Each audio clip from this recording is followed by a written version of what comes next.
Alright, we're back. Sorry about that. I'm gonna keep it short because I just realized that video I recorded was like 10 minutes and I said 5 minutes. So, where were we? Ridley Road, right?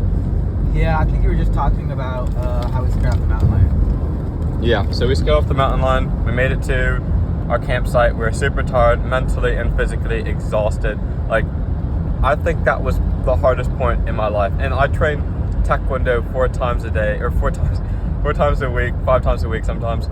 I run all the time. Well, not all the time, but I run. I've done cross country. I'm a pretty athletic guy. I lift weights, Creed, mountain bikes, super athletic too. And we were out of it, bro. I can't even explain. So we made it to the campsite. We set up camp. We made a fire. It was nice. And we just knocked out. Next day, 7:30, we wake up, we get out, start going out, and continuing on the road. Another like 1,000 feet of elevation. And then we get to this point, it's chill, it's calm. We start biking down it. The most beautiful views I've ever seen in my life. And it's real nice. And then from there, it's really just like ups and downs, ups and downs. Yeah, just ups and downs, really. We were on a ridge line, so it was a lot nicer. We had the wind. It was much nicer. Yeah, but absolutely. But mind you, we made it to our campsite like 1/5 into the road, and then went to bed there. So we had to cover the next 4/5 on the next day. So we start going out. I'm repeating what I'm saying. What was I saying? So yeah, we made it to this point. So we were contemplating if we're gonna even have time to go to Hinds Peak because we have other stuff we have to do on the other days. Hinds Peak is the highest peak at 6,000 feet elevation. So we finally make it there. I think we make it at 3 o'clock. And instead of biking to Hinds Peak, we freaking climbed it. And we took an off route. It wasn't even a road. It wasn't even a route. We just climbed the mountain. And we made it, and we saw, it wasn't the sunset, but it was pretty close, and it was beautiful. It was. Unfortunately, it was close because that means we had to go downhill in the dark. Not to mention the downhill trail at first. Oh my God. First of all, it was heaven and hell at the same time. It's heaven and hell depending on who you're talking to. Yeah, I loved it. But it was not the kind of thing you do with 50 pounds on your back. And well, why? Why is it not the thing you do with 50 pounds on your back? Tell us. Dehydrated. Because, like, first of all, hella steep. Second of all, wind on the ridgeline was so strong it could blow you over if you're standing still. Rocks, bro, everywhere. Yeah. Drops. I'm talking drops. Like 1 to 2 feet drops. Bro, unannounced. Not even. Right the after cliff corners, side, bro. The cliff side, bro. That was even crazier. Oh, yeah, that was. We were on a cliff, bro. That was concerning. There was this one part. The trail is like less than a foot wide, bro. It was crazy. And I haven't mentioned this part. This is how much water we had left. We had 0 water and we were dehydrated. So we were stuck, stranded basically in the middle of the mountains with no water. Bro. So we hike up Hinds Peak, an adaptation of it, and we go down. We start going down downhill. So now it's like pretty calm, but now it's like entering nighttime, and oh my God, it's the mountain biker's paradise. But the roads were so massive, and the downhill was so steep. It was kind of crazy to do with 50 pounds on the back, and it was becoming nighttime, so it was getting dark.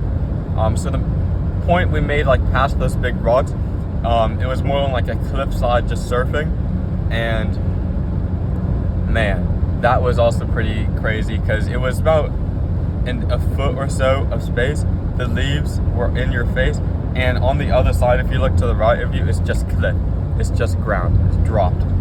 So yeah, and it was pretty bad and crazy and scary because it was nighttime and my lights didn't work.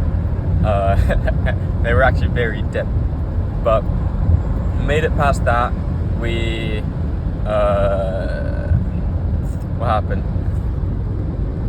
What are you talking about? I'm waffling, but we made it to this point where we found like a river, and we just drank the river water, and it was nice and calm. And then we took this path. By the way, on this path I'm talking about, it said "Do not enter." Like Yeah. it was a non-entry Road zone. closed. Not to mention, we're sharing a light. It's dim. I'm charging it as we're using it because all of our lights are dead, so we have to share a light, right? Had a Jimmy rig set up.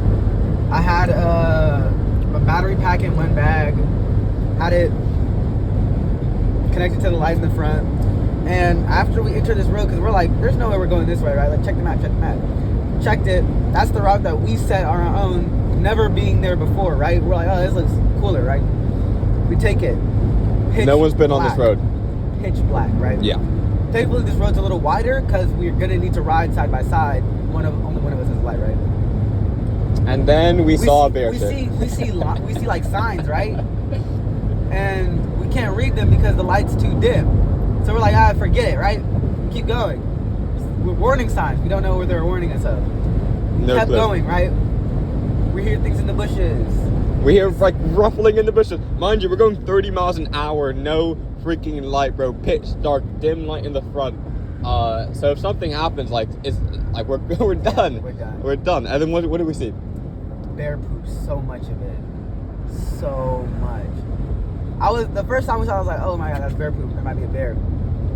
2, 3, 4. Oh shoot, what if it's a family? Because bears don't poop this close together. It's often, right? So much, and they're not small piles. Those bears have been eating, bro. Oh, massive. It was not horse poop. We know what different types of poop looks like. Like no weird stuff. We know what different types of poop looks like. It was bear poop, and it was tons of bear poop as well. And mind you, it's like pitch black at This night. is by the river. By the river. You know bears like to be by rivers. Animals like to be by the rivers, of course, In a yes. super rocky biome, probably had a cave nearby. And the freaking trees looming over us, Oh over the my road. God, it was bro. out of a horror movie. Yeah, it was horrible. It was horrible. scary. It was scary. So we started screaming, and because we were trying to make as much noise as possible to scare anything, and singing like 90s, 80s, 60s on the same, to scare off the bears. And I think it worked. We heard some rustling in the woods, but we were going like 35 miles an hour, like on our bikes. It was going so fast. And then we finally made it into the highway interstate.